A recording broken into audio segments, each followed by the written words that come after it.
નમસ્કાર વિદ્યાર્થી મિત્રો, હું મુલતાની ખુશ્બુ ગીતાંજલિ વિદ્યાલયના ઓનલાઈન એજ્યુકેશન વિડીયોમાં આપ સૌનું હાર્દિક સ્વાગત કરું છું. આજે આપણે ધોરણ 5 વિષય પર્યાવરણ જેનો પાઠ નંબર 19 બીજ કહે છે ખેડૂતની વાર્તા ભાગ 2 આજે સમજવાના છીએ, જેમાં વધુ ને વધુ ખર્ચાઓ. આધુનિક ખેતીના લીધે જે વધુ ને વધુ ખર્ચાઓ થાય છે એની વાત આપણે કરવાના છીએ. પરંતુ વિડીયો જે અગાઉ આવી ગયેલો છે એટલે કે ભાગ 1 છે એમાં આપણે શું સમજીએ તો થોડું એને યાદ કરી લઈએ. તો પાઠની શરૂઆતમાં જ આપણને જાણે બીજ છે પોતાની વાત કહેતો હોય એ રીતે એ કહે છે કે દામજીભાઈ છે એના ખેતરમાં આ બીજ ઉગ્યું છે. બીજ શાનું છે તો કે બાજરીનું છે. અને એ વખતની જે પરંપરાગત ખેતી હતી એ પ્રમાણે જ્યારે કોઈ અનાજ કે પાક છે એને ઉગાડવામાં આવતું અને એ ઉગેલા પાકના સારી ગુણવત્તાના બીજ છે એને સાચવીને રાખવામાં આવતા. એટલે એને પહેલાના વખતમાં એક સુકાયેલી દૂધીની અંદર માટીનો લેપ કરી અને પછી અંદર સાચવીને મૂકી દેવાતા. એ પછીના વર્ષે જ્યારે પાકનું વાવેતર કરવાનું હોય ત્યારે એ બીજનો ઉપયોગ થતો હતો. પછી સમય થોડો બદલાયો એટલે દામજીભાઈ છે એ દૂધીની અંદર બીજ સાચવી રાખવાને બદલે એક લાકડાની પેટીની અંદર બીજને સાચવીને રાખે છે અને એની સાથે સાથે લીમડાના પાન મૂકે છે, જેથી બીજ છે એને સડો ન લાગે. કડવાણીના લીધે બીજ છે એ સડે નહીં, બીજા કોઈ જંતુઓ છે એ બીજની નજીક આવે નહીં. આ રીતે પહેલા પરંપરાગત ખેતી થતી હતી. જે બળદ છે એના દ્વારા ખેતર ખેડાતું. પછી કૂવામાંથી પાણી કાઢવા ઓશનો ઉપયોગ થતો અને ખાતર તરીકે છાણનો ઉપયોગ થતો. આ હતી પરંપરાગત ખેતી. પછી જેમ જેમ ઋતુ બદલાય એ પ્રમાણે જુદા જુદા પાકનું વાવેતર થતું. વર્ષ દરમિયાન જુદા જુદા પાકનું વાવેતર થતું, જેથી જમીનની ફળદ્રુપતા છે એ ટકી રહે. દામજીભાઈનો સમય હવે પસાર થઈ ગયો. એમનો દીકરો મોટો થઈ ગયો છે. હવે એની દીકરાની વાત કરીએ તો એમના દીકરા હસમુખભાઈ એ આવી પરંપરાગત ખેતીને બદલે આધુનિક ખેતીમાં માને છે. એમના અનુસાર હળને બળદોને બદલે જો ટ્રેક્ટરથી ખેડવામાં આવે, જમીન ખેડવા માટે જે હળ છે ટ્રેક્ટર સાથે જોડી અને ખેતર ખેડાય તો ઝડપથી કામ થાય. આધુનિક ખેતી પ્રમાણે હવે બળદોની જરૂર નથી. જે પાકના સારી ગુણવત્તાના બીજ હતા એને પણ સાચવી રાખવાની જરૂર નથી. હવે બજારમાંથી મળતા નવા પ્રકારના બીજ એને વાવવાથી ખેત ઉત્પાદન વધશે. હસમુખભાઈ પ્રમાણે જે કૂવો છે એમાંથી પાણી કાઢવા ઓસને બદલે હવે મોટર પંપ વધુ ઉપયોગી બનશે. જેથી હસમુખભાઈ એમના પિતા દામજીભાઈની જે પરંપરાગત ખેતી હતી છોડી અને હવે આધુનિક ખેતી પ્રમાણે ખેતી કરવાની શરૂ કરી દીધી છે. અને જે માણસો અને સજીવો પ્રાણીઓ હતા, એટલે માણસો અને અમુક પ્રાણીઓ હતા, દરેક સજીવોના સ્થાને હવે મશીનો આવી ગયા છે. તો એ મશીનો છે એ થાક્યા વગર સતત કામ કરે છે, જેથી પાક ઉત્પાદન ઝડપથી થાય છે. તો દામજીભાઈના દીકરા છે એમનું માનવું એવું છે કે આ અમે વિકાસ કર્યો. એમણે પોતાનું નવું મકાન બનાવ્યું.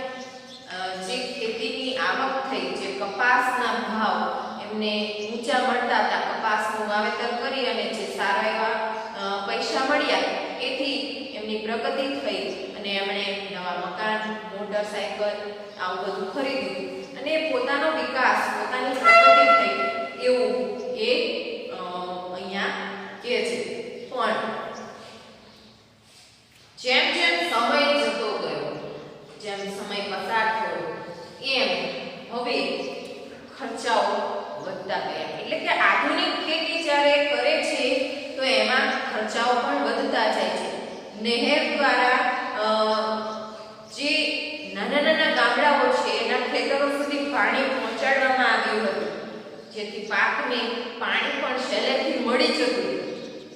પરંતુ હવે સમય એવો આવ્યો કે નહેરના પાણી છે થોડા નીચા આવ્યા ગયા, એ પાણી ઓછું થઈ ગયું છે એટલે પાણીનો પણ પ્રશ્ન ઉદ્ભવે છે. જોઈએ આપણે કયા કયા પ્રશ્નો ઉદ્ભવે છે હસમુખભાઈને. હવે આપણે પાઠ્યપુસ્તકના પેજ નંબર 177 પર જોઈએ તો વધુ અને વધુ ખર્ચાઓ. છેલ્લા 20 વર્ષોમાં તો વધુ બદલાવ આવ્યા છે. ગાયો અને બળદો વગર ખેતરમાં ખાતર માટે છાણ પણ હતું નહીં. હસમુખે મોંઘા ખાતર ખરીદવા પડતા હતા. નવા પ્રકારના બીજ એવા હતા કે પાકને જીવજંતુઓ સરળતાથી નુકસાન કરતા હતા. પાકને જીવજંતુઓથી બચાવવા માટે દવાઓનો છંટકાવ પણ કરવો પડતો હતો. હવે પહેલાના વખતમાં પ્રાણીઓ રાખતા, ગાય, બળદ આવા પ્રાણીઓ રાખતા એટલે ખેડૂતને એના છાણમાંથી જ ખાતરની પ્રાપ્તિ થઈ જતી. પણ હવે આ પ્રાણીઓ રાખવામાં આવતા નથી, જેથી ખેડૂતને ખાતર ખરીદીને લાવવું પડે છે, પૈસા ખર્ચવા પડે છે. ઉપરાંત બીજી પ્રશ્ન એવો થાય છે કે જે નવા પ્રકારના બીજ છે એને જલ્દી જંતુઓ છે એ આ બીજના પાકને, બીજમાંથી ઉગેલા પાકને નુકસાન કરે છે, જેથી દવા પણ ખરીદવી પડે છે, એના પર દવા છાંટવી પડે. એટલે એક ખર્ચો દવાનો વધી ગયો, એક ખાતરનો વધી ગયો. અને જે દવા છાંટવામાં આવી એની ગંધ તો કેવી ખરાબ. અરે એની ગંધ કેવી ખરાબ છે. અને હસમુખના મોટા ભાગના પૈસા દવા, ખાતર અને બિયારણ પાછળ ખર્ચ થવા લાગ્યા. પહેલા દામજીભાઈ છે એને ખાતર પોતાના પાળેલા પશુઓ દ્વારા છાણ સ્વરૂપનું ખાતર મળી જતું. પછી બિયારણ, તો એણે જે પાક વાવ્યો છે એમાંથી સારી ગુણવત્તાના બી હતા એને સાચવીને રાખતા, એટલે બિયારણ ખરીદવું પડતું નહોતું. અને આ જે બી છે એનાથી જે પાક થતો એમાં જંતુઓ દ્વારા નુકસાન કરવાની શક્યતા બહુ ઓછી રહેતી, જેથી અમને દવા, ખાતર અને બિયારણનો ખર્ચો નહોતો થતો. જ્યારે હસમુખભાઈ છે એને દવા, ખાતર અને બિયારણ પાછળ ખર્ચા કરવા પડે છે. નહેરના પાણી પણ ઓછા થવા લાગ્યા. બધા ખેડૂતો જમીનમાં ઊંડે સુધી બોરવેલ કરી મોટર પંપથી પાણી ખેંચવા લાગ્યા. પહેલા નહેર ખેતરની નજીક હોય એટલે ત્યાંથી સહેલાઈથી પાણી મળી જતું હતું, ખેતરનો પાક સારો એવો થતો. પણ હવે નહેરનું પાણી ઓછું થવા લાગ્યું તો પાણી ક્યાંથી મેળવે? તો કે જમીનની અંદર ઊંડે સુધી બોર કરવામાં આવે અને એનાથી જે મોટર પંપ છે એનાથી પાણી ખેંચી અને પાકને પાણી પીવડાવવામાં આવે. ખર્ચા ઉપર ખર્ચા વધતા ગયા. ખર્ચને પહોંચી વળવા માટે બેંકમાંથી લોન લેવામાં આવતી. જે નફો થતો તે લોન ભરવામાં જતો રહેતો.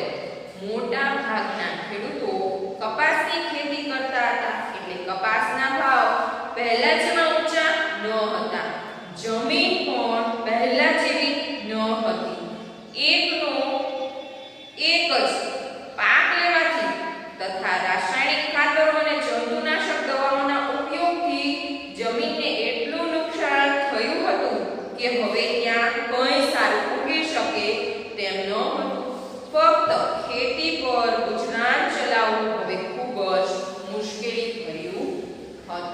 હવે દામજીભાઈનો સમય છે આ પરંપરાગત ખેતી જે હતી એમાં ખૂબ સારું રહેતું. પણ હવેનો જે સમય એવો હસમુખભાઈને શરૂઆતમાં તો સારો એવો નફો થયો, પૈસા સારા મળ્યા, તો એમને એવું લાગ્યું કે આ આધુનિક ખેતી દ્વારા પ્રગતિ સારી થાય છે. પણ ધીમે ધીમે ખર્ચાઓ વધતા ગયા, જેમ કે ખાતરનો, બિયારણનો, દવાનો, બધાનો ખર્ચો વધતા ગયા. હવે ખર્ચા વધતા પૈસા ન હોય તો બેંકમાંથી લોન લેવી પડે અને લોન લઈએ પછી જ્યારે પાકનું ઉત્પાદન થાય, પાકમાંથી મળેલો નફો છે એ લોન ભરવામાં જતો રહેતો. વારંવાર એક જ પ્રકારનો પાક વાવવામાં આવતો. માની લો કે કોઈ કપાસ વાવતું તો એ કપાસના સારા એવા પૈસા મળતા હોય તો ફરીથી એનો એ પાક એ જમીન પર વાવવામાં આવતો. એટલે વારંવાર એક જ પ્રકારનો વાવવામાં આવે એટલે જમીનની ગુણવત્તા છે એ ઘટી જાય. એના પર જે રાસાયણિક ખાતર છે, દવાનો છંટકાવ છે, એ બધાના લીધે જમીનની ગુણવત્તા છે, જમીનમાં રહેલા પોષક તત્વો છે ઘટી જાય અને જેથી એ જમીન ખેતી લાયક રહેતી નથી. હવે આગળ શું થાય છે તો કે હસમુખ હવે પહેલા જેવો નથી રહ્યો. તેને સતત ચિંતામાં અને ગુસ્સામાં રહેતો. તેનો ભણેલો દીકરો પરેશ ખેતી કરવા માંગતો નથી. બેંકની લોન પૂરી કરવા તે ટ્રકનો ડ્રાઈવર બની ગયો. તે ઘણી વખત મોડી રાત સુધી ઘરે ન આવ્યો. ક્યારેક 3-4 દિવસ સુધી બહાર રહેતો. એક દિવસ તે ઘરમાં કંઈક શોધી રહ્યો હતો. તેણે તેની માતાને પૂછ્યું, બા, દાદાજીની લાકડાની પેટી જેમાં બીજ રાખતા હતા તે ક્યાં છે? ટ્રકના સાધનો મૂકવા કામ લાગશે. હવે તમને સમજાયું ને મેં શા માટે મારી વાર્તા કહી? હવે એ છે કે હસમુખભાઈ છે પહેલા પ્રગતિ થઈ હતી એના લીધે ખુશ રહેતા, પણ હવે જે લોન એના પર બેંકની લોનનું ભારણ આવ્યું છે એટલા માટે હંમેશા ગુસ્સામાં અને ચિંતામાં રહે છે. એમનો દીકરો પરેશ ભણેલો છે પણ એ ખેતી કરવાનું પસંદ કરતો નથી. શા માટે? તમે એમ કહી શકો કે જે હસમુખભાઈ છે એમણે જ્યારે ખેતી શરૂ કરી, જે આધુનિક ખેતી કરવામાં આવી એના લીધે જમીનની ગુણવત્તા ઘટી અને ખર્ચાઓ વધ્યા, જેથી પછીની પેઢી છે એટલે કે એમનો દીકરો છે એ ખેતીમાં રસ નથી રાખતો અને જે લોન છે પૂરી કરવા માટે પોતે ટ્રકનો ડ્રાઈવર બની જાય છે. ભલે એના માટે એને રાતે મોડે સુધી બહાર રહેવું પડે કે પછી 2-3 દિવસ ઘરે ન આવે તો પણ એ ખેતી કરવાને બદલે બીજો કોઈ વ્યવસાય કરી અને પોતાનું ગુજરાન ચલાવવાનું પસંદ કરે છે. હવે એક વખત જ્યારે આ પરેશ છે એની મમ્મીને પૂછે છે, એમના બાને પૂછે છે કે દાદાજી જે પેલા બીજ સાચવીને રાખવા માટે એક પેટી બનાવી હતી ક્યાં છે? કે ટ્રકનો ડ્રાઈવર છે. તો કે મારા એક ટ્રકના સાધનો મૂકવા એ પેટી કામ આવશે. એટલે અહીંયા બાજરી દ્વારા જે આખી વાર્તા કહેવામાં આવી, બાજરીના બીજ દ્વારા એ આ જે પેટી છે, પેટીને અંદર રહેલા જૂના સાચવેલા બીજ એના પરથી આ એમના પર કેવી વીતતી હશે એ બીજ છે એ કદાચ આવું આપણને કહેવા માંગતા હશે એમ કહી અને અહીંયા આ વાર્તા સ્વરૂપની આપણને આધુનિક અને પરંપરાગત ખેતી વચ્ચેનો જે ભેદભાવ છે, મતલબ જે બંને વચ્ચેનો તફાવત છે એ અહીંયા આપણને સમજાવ્યો છે. એના દ્વારા થતા નુકસાન અને લાભની વાત કરીએ તો એ પણ ઘણા બધા છે. આગળ આપણે એની ચર્ચા કરીશું. પહેલા આપણે જોઈએ ચર્ચા કરો અને વિચારો. હસમુખના ખેતરનું થોડા વર્ષો પછી શું થઈ શકે? હસમુખનું ખેતર છે એ હવે વધુ પડતી દવા, રાસાયણિક ખાતર અને એકનો એક પાક લેવાને કારણે એની જમીનની ગુણવત્તા છે ઘટી ગઈ છે, એની ફળદ્રુપતા ઘટી ગઈ, એટલે ખેતી કરવા લાયક જમીન રહી નથી. તો શક્ય છે કે જેમ સમય જશે એમ એ જમીન છે ત્યાં સારી એવી ખેતી ન થાય તો એ કોઈ બિલ્ડરને આપી દેવામાં આવે ને ત્યાં કોઈ મકાન કે કોઈ અન્ય કોઈ બંગલો કે કંઈ પણ મતલબ બાંધકામ કરવામાં આવે અને ત્યાં ખેતરને બદલે કંઈ જે સિમેન્ટ અને રેતીથી બનેલું એક ઘર છે એ કદાચ જોવા મળે. પછીની વાત કરીએ તો પેજ નંબર 179 પર તો અહીંયા કહે છે કે દામજીભાઈના દીકરા હસમુખે તેના પિતાજીની જેમ ખેડૂત બનવાનું પસંદ કર્યું. હસમુખનો દીકરો પરેશ ખેડૂત ન બનતા ટ્રક ચલાવી રહ્યો છે. તેણે આવું શા માટે કર્યું? હવે જ્યારે દામજીભાઈ ખેતી કરતા ત્યારે પરંપરાગત ખેતી હતી, જેથી ખેતર છે એની જમીન ફળદ્રુપ હતી. એ વખતે ખર્ચાઓ પણ ઓછા હતા. ત્યારે જે હસમુખભાઈ છે ખેતી કરવા માટે તૈયાર થાય છે કે આના પર જો આપણે આધુનિક રીતે ખેતી કરીશું તો ઘણો લાભ થશે. પણ આધુનિક રીતે જ્યારે ખેતી કરે છે જેથી જમીનની ફળદ્રુપતા ઘટે, આવકમાં ઘટાડો થાય, હવે પાક બીજા કોઈ વાવી તો સારો એવો પાક મળે એવું શક્ય નહોતું. તેથી હસમુખભાઈનો દીકરો પરેશ છે એ ખેતી કરવાને બદલે બીજો કોઈ વ્યવસાય પસંદ કરે છે. પછીનો પ્રશ્ન છે, બીજને લાગતું હતું કે હસમુખભાઈ સાથે જે થયું તે પ્રગતિ નથી, તમને શું લાગે છે? તો હા, ખરેખર હસમુખભાઈ સાથે જે થયું એ પ્રગતિ નથી, કેમ કે એના દ્વારા તો હસમુખભાઈ છે એક તો એ બેંકની લોન લઈ અને દેવામાં આવી, બીજું જે ખેતીનો પાક થતો હતો એમાં ઘટાડો થઈ ગયો, જમીનની ગુણવત્તા ઘટી, તો આ પ્રગતિ નથી. પછીનો પ્રશ્ન, શું તમારી આસપાસ એવા કોઈ બદલાવ થયા છે કે જેને પ્રગતિ થઈ એવું કેવું મુશ્કેલ હોય? જો હા, તો તે બદલાવ ક્યાં છે?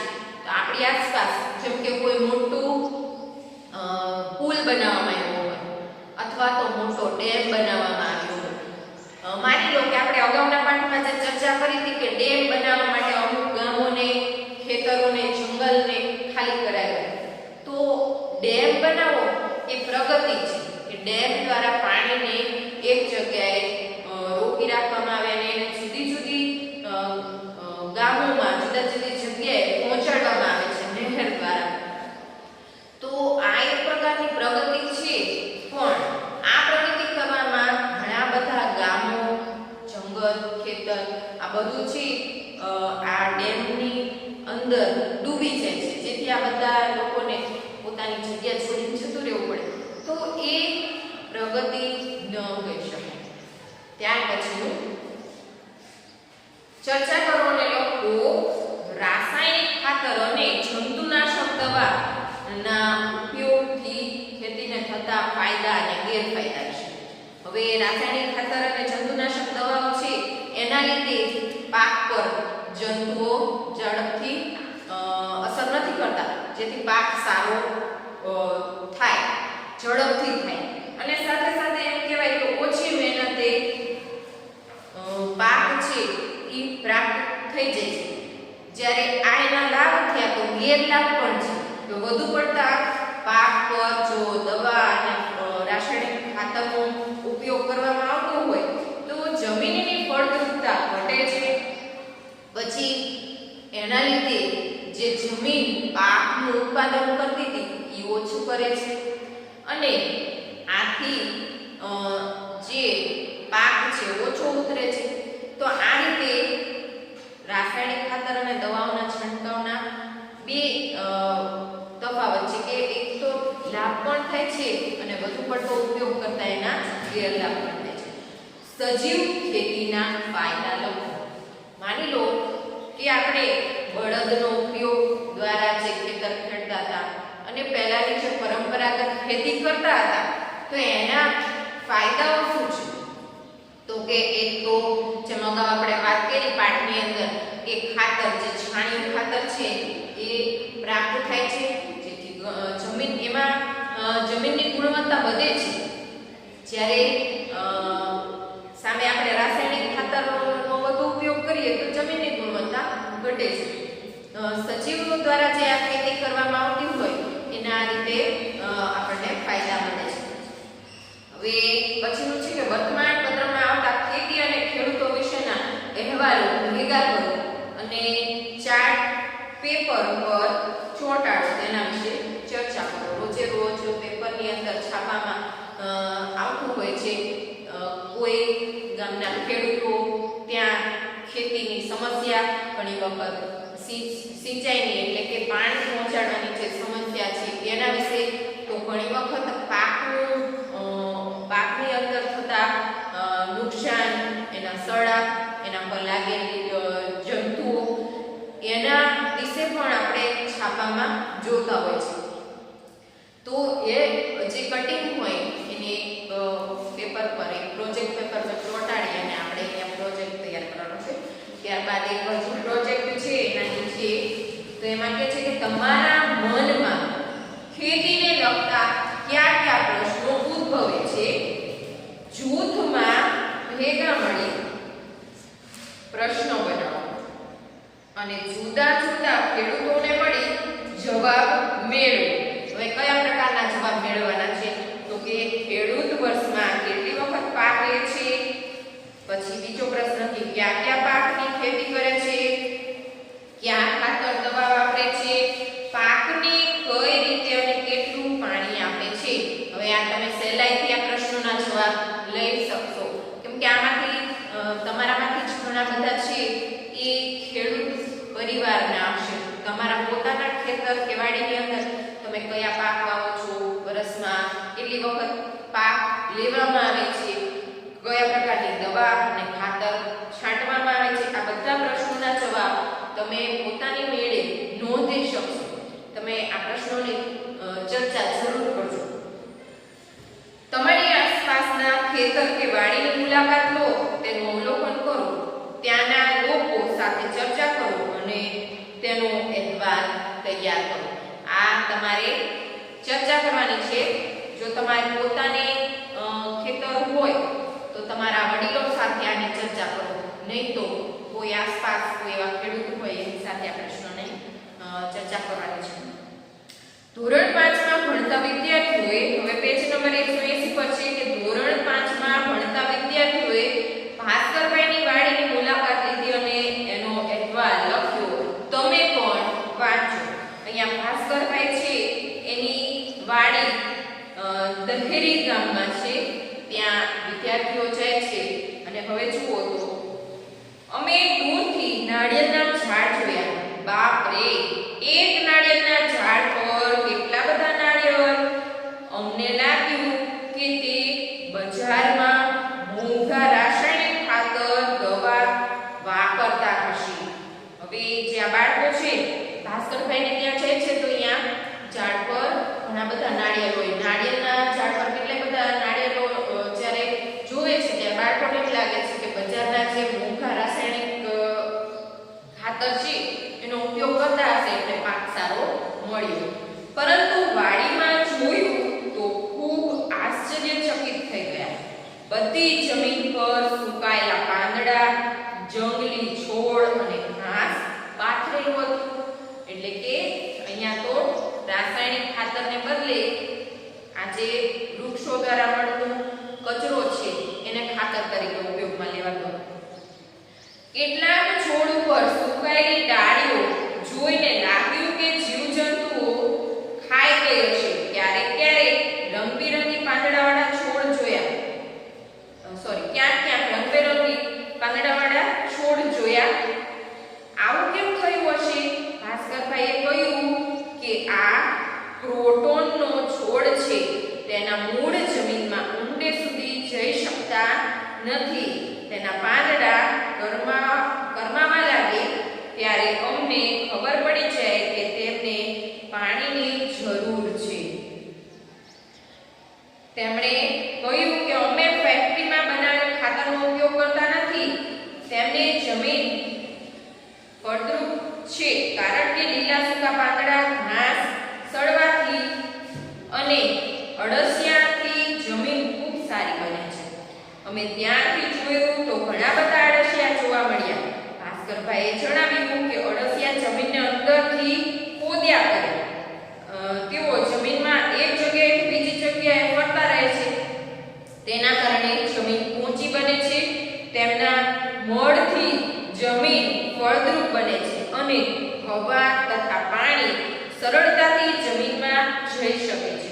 હવે અહીંયા ભાસ્કરભાઈ એમ કહે છે કે અમે કોઈ રાસાયણિક ખાતરનો ઉપયોગ નથી કરતા, પણ જે પાંદડાઓ છે એ અહીંયા ક્રોટોન નામના જે છોડ છે એના પાંદડા દ્વારા અને સાથે સાથે બીજા વૃક્ષો, નાના નાના છોડવા જેના મૂળ ઊંડે સુધી ન જતા હોય ને એવા વાવવામાં આવે, જેથી એ સુકાય અને એનો કચરો એમાં જ્યારે ખેતરમાં જ્યારે પડ્યો રહે તો એના લીધે શું થશે કે એ જમીન છે એને આ પાંદડાઓ દ્વારા એક પ્રકારનું પોષક તત્વ મળી જાય. સાથે સાથે ઘણા બધા અળસિયા હતા અને એ અળસિયા કેવા છે તો કે સતત જમીનની અંદર ચાલ્યા કરે, જમીન ખોદા કરે એટલે જમીન છે પોચી બને અને એના મળમાંથી પણ જમીન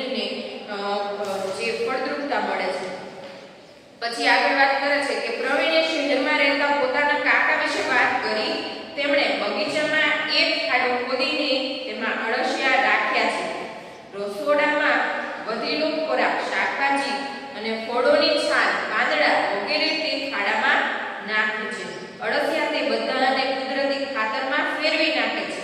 તે ખાતર બીજા છોડવાઓને આપવામાં આવે છે, જેથી તેઓ વિકાસ સારો થાય છે અને તેમને બજારમાંથી ખાતર લાવવું પડતું નથી. જોયું ને કેવી રીતે મફતમાં ખાતર તૈયાર થાય છે. પછી અમે વાડીમાં ઉગેલા ફળો ખાધા. કેવા સ્વાદિષ્ટ ફળો હતા. ખરેખર એક અલગ પ્રકારની ખેતી વિશે જાણીને ખૂબ મજા આવી. જૂથના સભ્યો કહે છે કે પ્રફુલ્લ, હંસા, કૃતિકા, ચિરાગ, પ્રવીણ આ બધા ધોરણ 5 ના વર્ગગણના વિદ્યાર્થીઓ છે.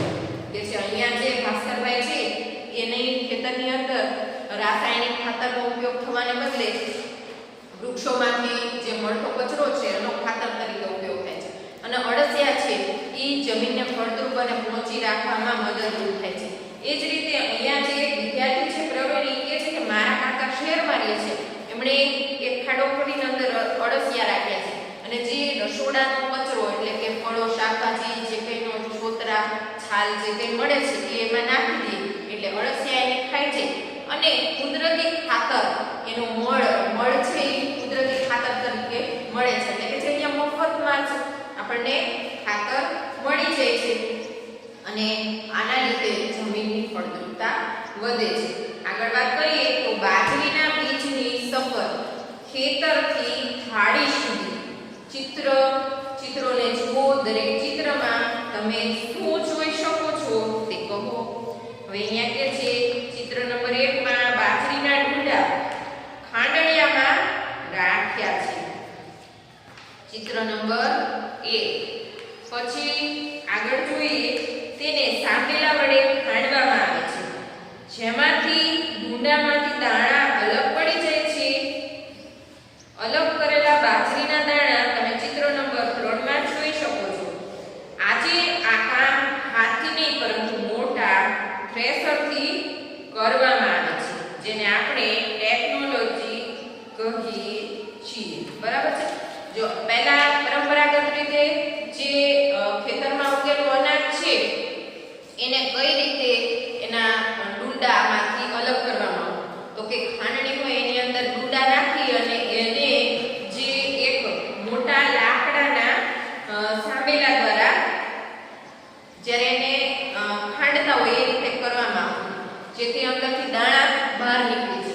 તમે ચિત્ર નંબર 2 માં ચિત્ર નંબર 3 છે એની અંદર જોઈ શકો છો એ દાણા બહાર આવી જાય. અત્યારે આ રીતે નથી કરવામાં આવતું પણ એવા મશીનો દ્વારા અનાજના દાણા છે એ અલગ થઈ જાય છે. ચિત્ર 1 માં ખોળ કાપવા કઈ ટેકનોલોજીનો ઉપયોગ થઈ શકે તો તમે જુઓ છો ચિત્ર નંબર 1 છે એમાં કઈ ટેકનોલોજી છે તો કે પરંપરાગત રીતે જ્યારે એને કાપવામાં આવે તો દાંતરડાનો ઉપયોગ કરી અને થડ કાપીને અનાજ છે એ છૂટું પાડવામાં આવે છે. ચિત્ર નંબર 4 માં તમારા વિચારે ચક્કીમાં એટલે કે ઘંટીમાં શું થઈ રહ્યું છે. જો પહેલાની જે પરંપરાગત રીત હતી એ પ્રમાણે ઘંટીની અંદર અનાજ નાખી અને એને લોટ બનાવવામાં આવતો હતો. ચિત્ર નંબર 5 અને 6 માં કઈ પદ્ધતિથી કોણ બાંધેલો લોટ તૈયાર કરવામાં આવ્યો છે પરંપરાગત રીતે. જો આ હજુ પણ આપણા રસોડામાં આ રીત આ પદ્ધતિ છે એને મમ્મી દ્વારા એ પદ્ધતિનો ઉપયોગ થાય છે. તો એ કોઈ મોટા પાત્રમાં જેમ કે કથરોટ છે તો એની અંદર લોટ નાખી અંદર પાણી મીઠું બધું નાખી અને એને ભેગું કરવામાં આવે છે અને આ જે લોટ તૈયાર થાય છે એમાંથી હવે ચિત્ર તમે 5 અને 6 જોશો તો એક લોયું તૈયાર થાય છે. ચિત્ર 1 થી 9 જુઓ અને વિચારો અને તેના આધારે એક નોંધ તૈયાર કરો. અત્યારે લોટ કેવી રીતે દળવામાં આવે છે ચલો હવે આપણે ચિત્ર 1 થી 9 આપેલા છે એની ચર્ચા કરીએ. તો સૌથી પહેલા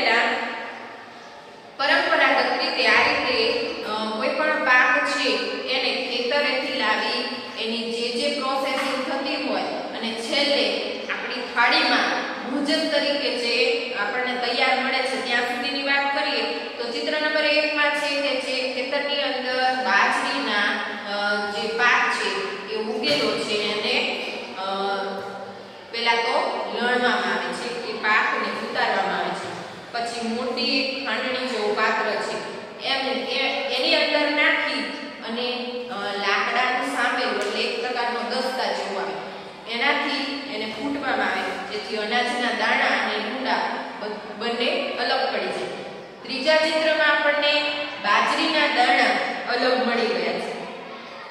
ચોથા ચિત્રની અંદર પહેલાના વખતમાં આ જે દાણા છે આ અનાજ છે એને દળવા માટે બે પથ્થરો ની જે ઘંટી જેને હાથેથી દળવામાં આવે ઉપરથી અનાજને ઓરવામાં આવે અને પછી એને જ્યારે સતત ફેરવવામાં આવે તો બંને પથ્થર વચ્ચે આ અનાજ છે એ ઘસાય અને એનો લોટ બની જાય. ચિત્ર નંબર 5 માં આપણને લોટ મળેલો દેખાય છે. એ લોટને હવે પાણી મીઠું કે જે કંઈ નાખીને તૈયાર કર્યો એક લોયું તૈયાર થઈ ગયું. ચિત્ર નંબર 7 ની અંદર આ લોયું છે એને હાથથી ટીપીને રોટલા બનાવવામાં આવે છે. 8 ચિત્ર નંબર 8 છે તો એને ગેસ કે ચૂલા પર આપણે એને રોટલાને શેકવા માટે તાવડી પર નાખીએ છીએ. હવે આ રોટલો છે તૈયાર થઈ જાય છે શેકાય ત્યારે આપણી થાળીમાં ભોજન માટે આપણને પીરસવામાં આવે છે. ચલો હવે જોઈએ આપણે શું શીખ્યા. આપણા ખોરાકમાં ઘણા બધા બદલાવ આવ્યા છે. તેવું કેવી રીતે કહી શકો છો? બાજરીના બીજની વાર્તા અને વડીલો પાસેથી મળેલી જાણકારીને આધારે લખો. જો બધા ખેડૂતો એક જ પ્રકારના બીજ વાવે અને એક જ પ્રકારની ખેતી કરે તો શું થાય? તો સૌથી પહેલા પ્રશ્નની ચર્ચા કરીએ કે આપણા ખોરાકમાં તફાવત આવી ગયો છે, બદલાવ આવી ગયો છે. તો તમે કહી શકો કે હા, પહેલાનો જે પરંપરાગત ખોરાક હતો જે આપણે રોટલા, શાક અને તાજા શાકભાજીનો ઉપયોગ પોતાના ભોજન તરીકે કરતા હતા એના બદલે હવે એમાં બદલાવ જોવા મળે છે. સાથે સાથે ઘણા બધા વિદેશીઓની મતલબ આપણને જે અસર થઈ છે એના લીધે ખોરાકમાં પણ તફાવત આવી ગયો છે. જે આપણા પરંપરાગત રોટલા હતા એની બદલે બ્રેડ, પછી બ્રેડમાંથી બનતા જુદા જુદા ખોરાકો છે એનો આપણે ઉપયોગ કરતા થઈ ગયા છે. પછીનો પ્રશ્ન એમ કે છે કે ખેડૂત એક જ પ્રકારના બીજની ખેતી કર્યા કરે, બધા એક જ જાતનો ખોરાક વાવે તો આપણને જુદા જુદા શાકભાજી, જુદા જુદા ફળ અને જુદા જુદા અનાજ ન મળે. એક જ પ્રકારનો અનાજ કે એક જ પ્રકારનો ખોરાક મળે. તો આપણે અહીંયા વાત કરી જેમ પરંપરાગત ખેતી અને આધુનિક ખેતીની, તો આપણે આના પરથી એમ કહી શકીએ કે પરંપરાગત ખેતી ભલે લાંબી ચાલે છે, વધુ મહેનત માંગે છે, પરંતુ એ દરેક સજીવ માટે એટલે કે દરેક વ્યક્તિ માટે ખૂબ ઉપયોગી છે. અને જ્યારે આધુનિક ખેતી છે એ ઝડપથી થાય છે પણ વધુ ખર્ચાળ છે. જમીનની ફળદ્રુપતા ઘટાડવામાં એ પોતાનો મોટો ફાળો આપે છે. આ રીતે આધુનિક ખેતી છે એ પરંપરાગત ખેતી કરતાં ઝડપી છે છતાંય નુકસાનકારક છે. તો આ વિડીયોમાં બસ આટલું જ. નવા વિડીયોમાં નવું શીખીશું. ત્યાં સુધી આવજો.